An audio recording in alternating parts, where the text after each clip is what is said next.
welcome to Get Fruitful Conversations. I'm your host, Anwyn Cooper, and if you're interested in growing a passion-fueled, purpose-driven enterprise and believe that business can be a force for greater good, then this is the podcast for you. Each episode, I'll be talking with inspiring entrepreneurs and inviting them to share how they're pioneering new ways of working to create more prosperity and positive impact for people and the planet. We'll be bringing you fresh insight and practical actions to generate more income and impact through your own business. Our purpose is to give you new perspectives on how to align your vision to a bigger mission in a way that fulfills your personal potential while also generating a longer lasting legacy and more value for all. So thanks for tuning in. I'm delighted you're here to listen. Now let's get fruitful with today's conversation.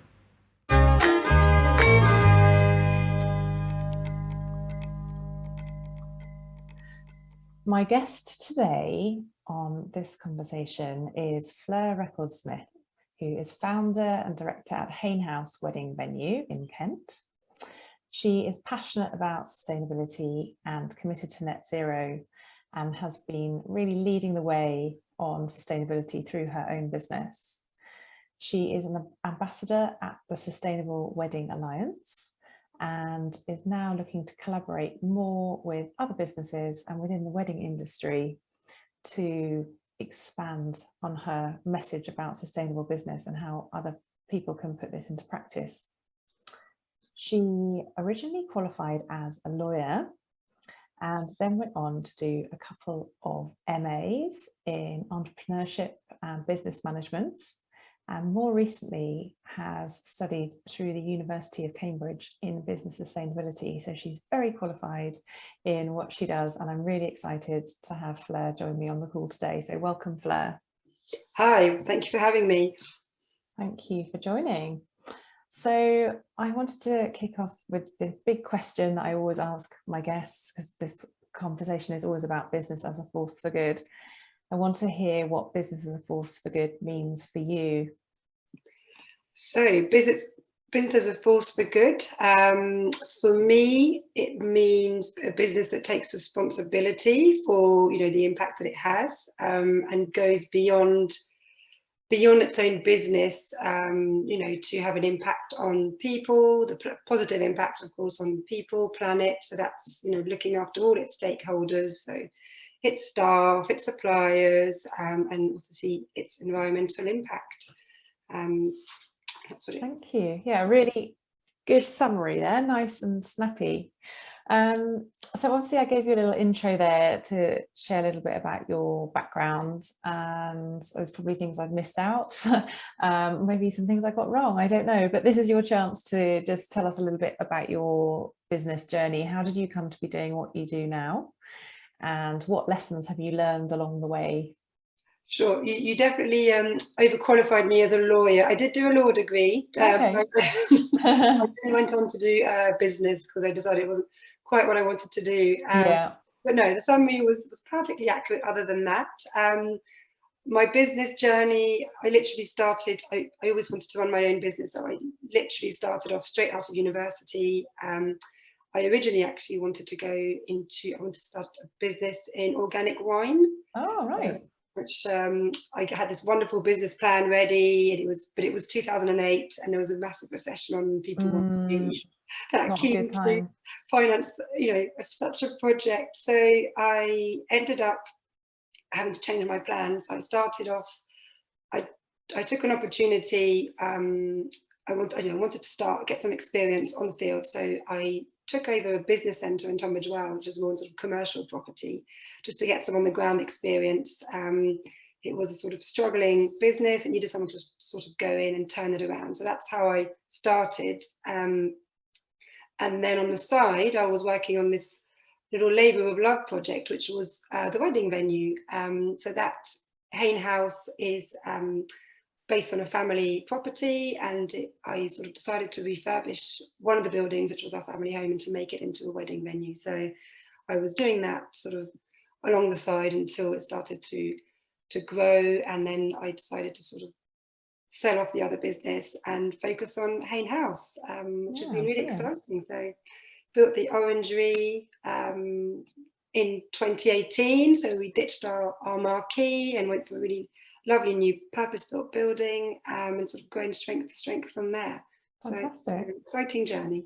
Yeah, really interesting. And what would you say have been your biggest lessons along the way? What have you learned about yourself or business through those different things that you've done? I've definitely learned a lot and changed a lot. I think when I started as well, especially, you know, you're straight out of business school and you're very focused on, you know, targets and certain things. And I do think now I have a very approach to business and what motivates me. And also, I've learned a lot more about perhaps the importance of the people behind the business. You know, ultimately, you don't really learn that necessarily at business school. The human value, that, and you know, that really is the key. It's the pillar of any successful business. So, you know, you learn that on the field. Yeah, definitely. I guess when you're in a business school setting, it's more theoretical, isn't it? And you don't have that interaction with other people in that way. Yeah. So I'm really interested to know why you moved away from law, and what drew you to business in the first place. It sounds like you said you always wanted to run your own business. That was the first thing you did as soon as you finished your studying. Where did that interest come from in the first place? I think it's just for everyone in my family. My dad's an entrepreneur. My brothers are. I think it was just in our blood. And I loved law, and I really enjoyed reading law at university. It's fascinating, but I just wanted to you know, get stuck in, build something myself. I think I was a bit reckless, to be honest. I'm not sure I would be so brave today. I was literally like, yeah, this is going to work. I'm just going to do this.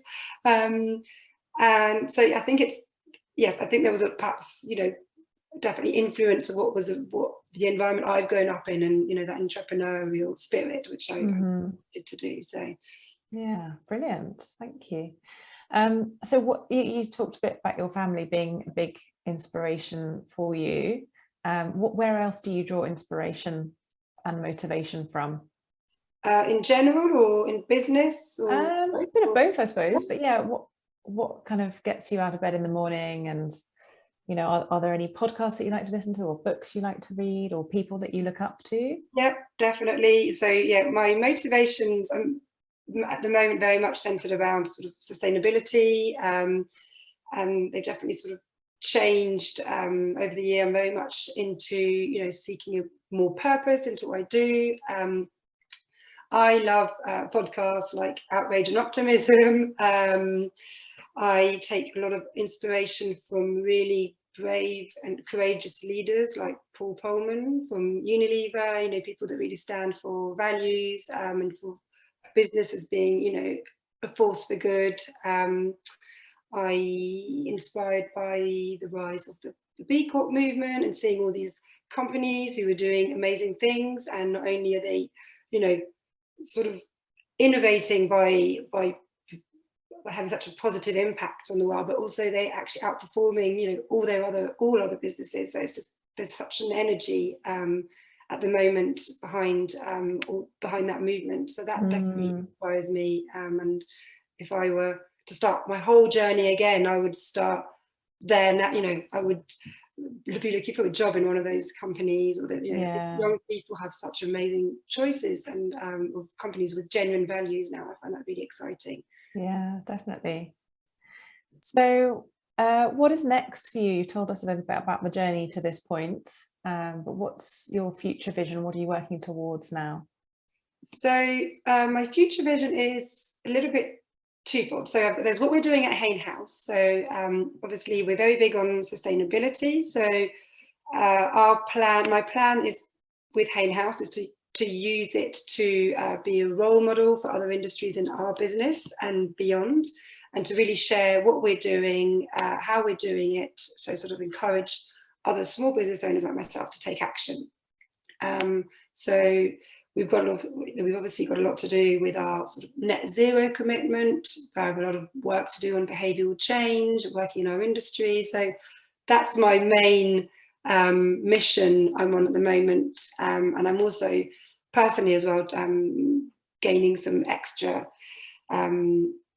doing a bit of extra studying. I did my course at Cambridge on sustainability, and now I'm doing a bit of extra training on that as well, because I'd really like to go further to helping other businesses on the journey. Yeah, you've obviously learned a lot. So can you share some top tips for people in business who maybe want to become more sustainable? Where should they start if they're at an early stage of thinking about that sort of thing? So if they're at an early stage, the first thing I would say is to really, you have to sort of get a footprint of the business. I know everyone talks about the carbon footprinting, but it really is so important. So start with a snapshot of where your business is. So for us, for example, it meant going through all our emissions. So that's all our sort of energy usage, electricity, gas, oil, and our waste, and getting an understanding of, right, this is our footprint. And then from there, being able to sort of set targets, how you can reduce them, and then getting a strategy in place. But it's really important to sort of gather that information to get your carbon footprint first. Then, set your targets, integrate them into your strategy, and then obviously take action. And top tips, it can be really, really overwhelming. But you think, oh my goodness, there's so much to do. I mean, my business, we're in weddings, so couldn't be a more wasteful industry. It literally took me 2 years of wrestling with my soul to see how can we align what we do with being more sustainable. So break down in short term, medium term, long term targets what you can do, but be ambitious, have uncomfortable goals, because if it's too comfortable, you're not going to be as ambitious. So it's all about plan. For me, it's all about the planning. That's the kind of plan I am. But it has to be that way to sort of take targeted, measured action on a regular basis. Yeah. Could you share maybe a couple of things that you've done in your own business that have made a big difference? So a couple of things. I mean, the easier ones are, it's not so easy now because of the price of green energy, but easy ones are, for example, switching to a green energy supplier, because obviously with very little effort, your energy emissions are sort of dramatically reduced. We did things like we did quite a big waste audit. So we really increased our different waste streams, and we were a little bit more picky with our waste provider as well, because some actually don't really recycle as well as others, whereas others will use the energy and use that to create fuel. So it's worth looking into that. We're installing a heat pump this winter now in the orangery. A lot of procurement changes, removing single-use plastic, reviewing our supply chain, and then of course the big thing that we're now working on is we have to now have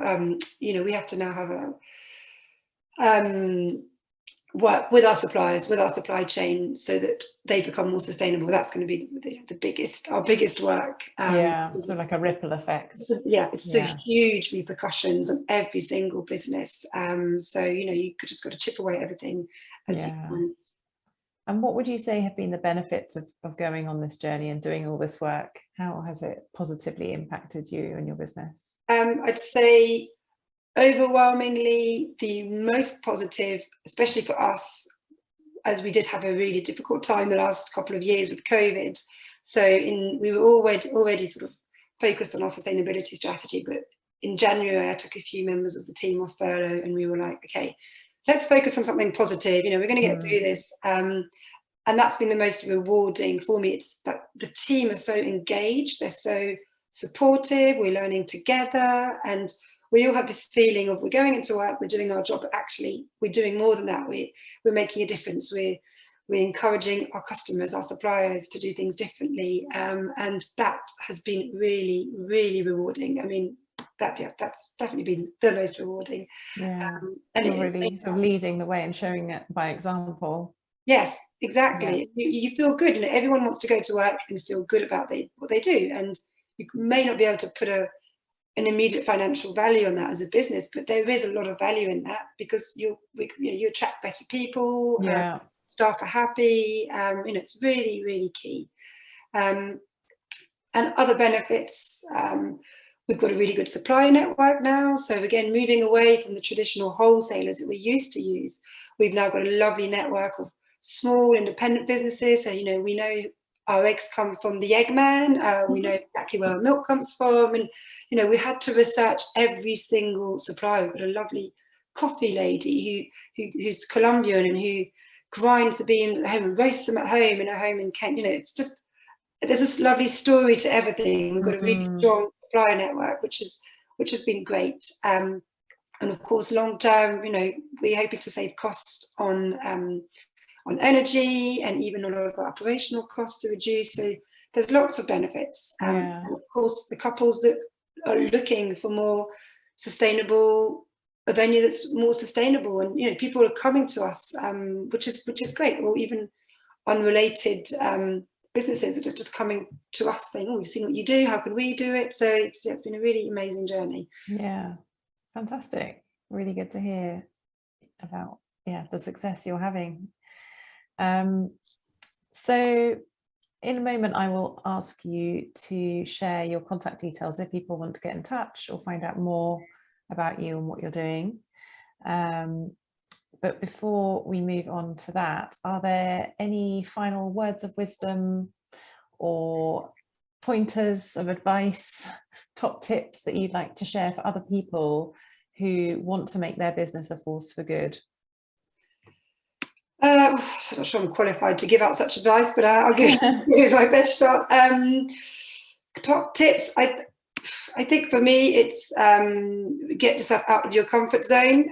Definitely, you know, challenge yourself. And, you know, sometimes I personally, you know, not necessarily a fan of sort of public speaking or, you know, being in the spotlight, but actually I realized, if I want to get my message across and make a difference, I have to actually be vocal about it. So I think, you know, stick by your ideals, be brave, and be bold, you know, especially when it comes to climate change. We have to be bold, and we have to, you know, lead the way. So those would be my tips. Great, a good call to action there. Exactly. Thank you. So yeah, that sounds like you're following through on what you said earlier about you'd like to just get stuck in and do things, and absolutely that's what you're doing at Hayne House, and want everyone else to do the same. So yeah, before we go, if there's anything else you want to say, then now's your moment, and please do let us know how can we get in touch and find out more about what you're up to. Brilliant, thank you so much. Well, we're at Hayne House. If anyone's looking for a sustainable wedding venue, or even if someone just wants to sort of chat to us about what we're doing so that we can share and learn from each other, we're on Hayne House, so haynehouse.co.uk. I've also recently become part of a business guide, which is practical business advice for small business owners to help them on their journey. So we put lots of sort of practical articles and things, and it's called the Sustainable Business Guide, and you can find that on sustainable-business.guide. And there's a few case studies, and in fact, if you'd like your business to be a case study or have something to share, please get in touch. That sounds really useful, a fantastic resource. So yeah, definitely people should go and check that out. Thank you very much. And yeah, finally, just social media. Did you mention your social media? If people want to find you and follow you there? LinkedIn, so either Hayne House or myself, Fleur Record-Smith, on LinkedIn. Brilliant, thank you. So we will wrap up there. Thanks again, Fleur, for joining me today. It's been really interesting hearing about your journey and the fantastic work that you're doing. Thank you, it's been a real pleasure. Thank you for having me. Thanks for listening in to today's Get Fruitful conversation. If you've enjoyed what you've heard, I invite you to give us a 5-star rating, leave a review, subscribe to the podcast, and tell your friends and colleagues to check it out too. This will help us reach a wider audience and make sure you don't miss out on future episodes. If you'd like to get in touch, connect with other like-minded people in business, and continue conversations about topics discussed here, then I'd love you to come and find our community online. It's free to join us. Just search for the Get Fruitful Business for Good group over on Facebook, visit my website, getfruitfulmarketing.com, or click the links in the show notes. I'd love to hear what Business for Good means for you. Until next time, goodbye for now.